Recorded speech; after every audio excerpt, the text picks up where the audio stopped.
whatever position, whatever advantage that you have, should be for the greater good of our nation. We are a great nation. I am very confident about Kenya, and I'm very confident about the future. And I promise you that Kenya is going to change. This, our country. Take it from me, 10 years from today, people will come to Kenya and they will not recognize. We will have transformed this country in a very fundamental way. And it is going to take difficult, smart decisions, and I promise you we are very well underway in making sure that we change our country. We have always, I promise you, all leaders in Kenya, they know what should be done. Everybody knows what should be done. But it never gets done. So this time around, we are going to be intentional, we are going to be deliberate, because we must do it. Yeah, we must do it. Let me give you an example. All of us,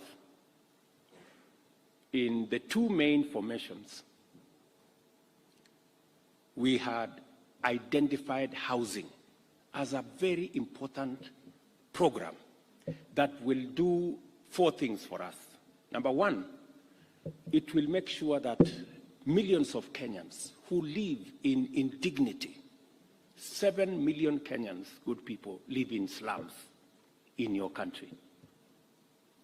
Informal settlements, greatest indignity, no water, no road,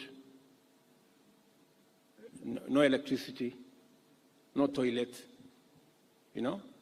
We have 1,410 slums in Kenya.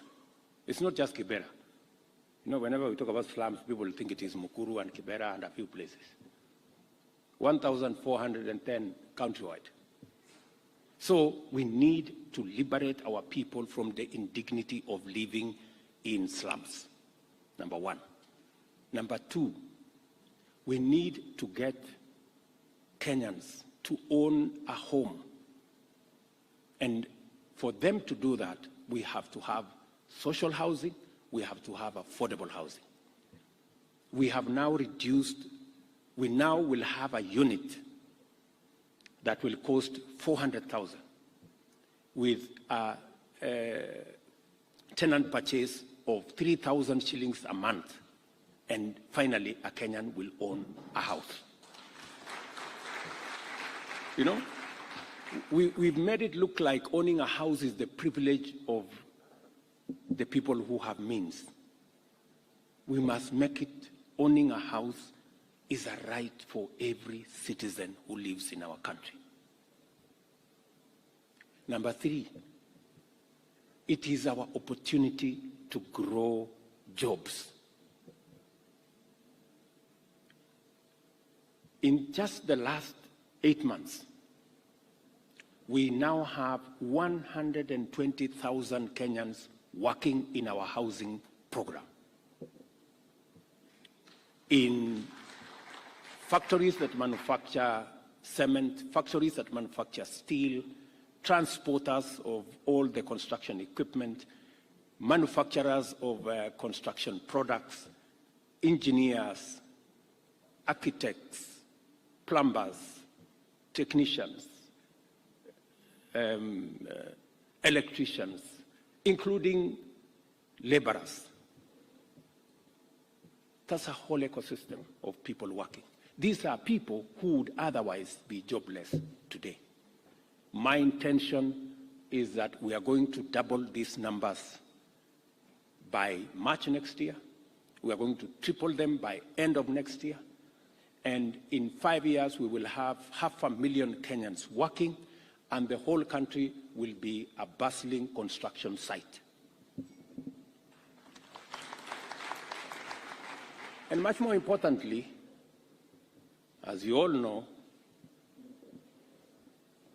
the amount of land fragmentation that is going on in Kenya is alarming. We have whole counties like Vihiga and Kisii that if we don't do something about it, so shortly they will become rural slums. We need to reverse land fragmentation. And housing is the tool we have to reverse fragmentation and to give us an opportunity to save the land that we have for production of food and production of other items so that we can drive our food security initiatives, but also provide settlements and housing for our people. And finally, we will stimulate the whole ecosystem of manufacturing of construction products. Recently, I was giving a check of 140 million shillings to, those fellows on Ngong Road. Those fellows there making furniture there on Ngong Road. Those fellows nowadays are entrepreneurs. Wale watu mnaona tu ni watu jua kali. Siku hizi wako noma sana. They are doing for us doors, they are doing for us windows. They are now a company for a housing plan. So this beautiful project was in the manifesto of Kenya Kwanza. The same housing project, complete with percentages of the levy, was also in the Azimio manifesto. But when it came to implementation, my friends, that is where the devil lives. Nobody wanted it implemented. Because we all want to talk about it. It is good. We go tell the people, we are going to do this, we are going to do this. When hardly people mean it. I am telling you, this time round, I am implementing it.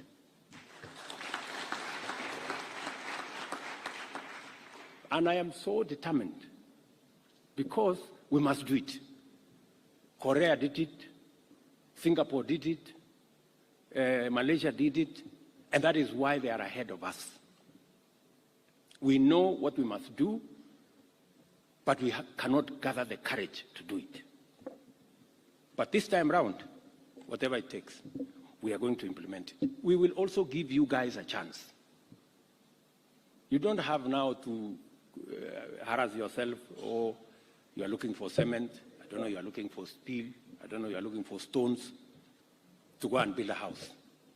Just log into Boma Yangu. I think it is 832 was Boma Yangu.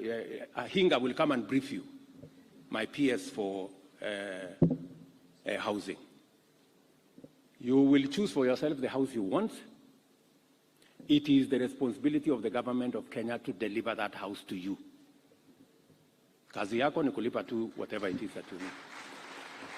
You don't need to know me, you don't need to know Hinga, you don't need your relative, you don't need your friends, because you know what they do in most cases. So we will save you the trouble.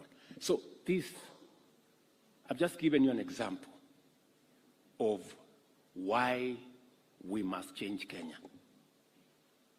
Yeah?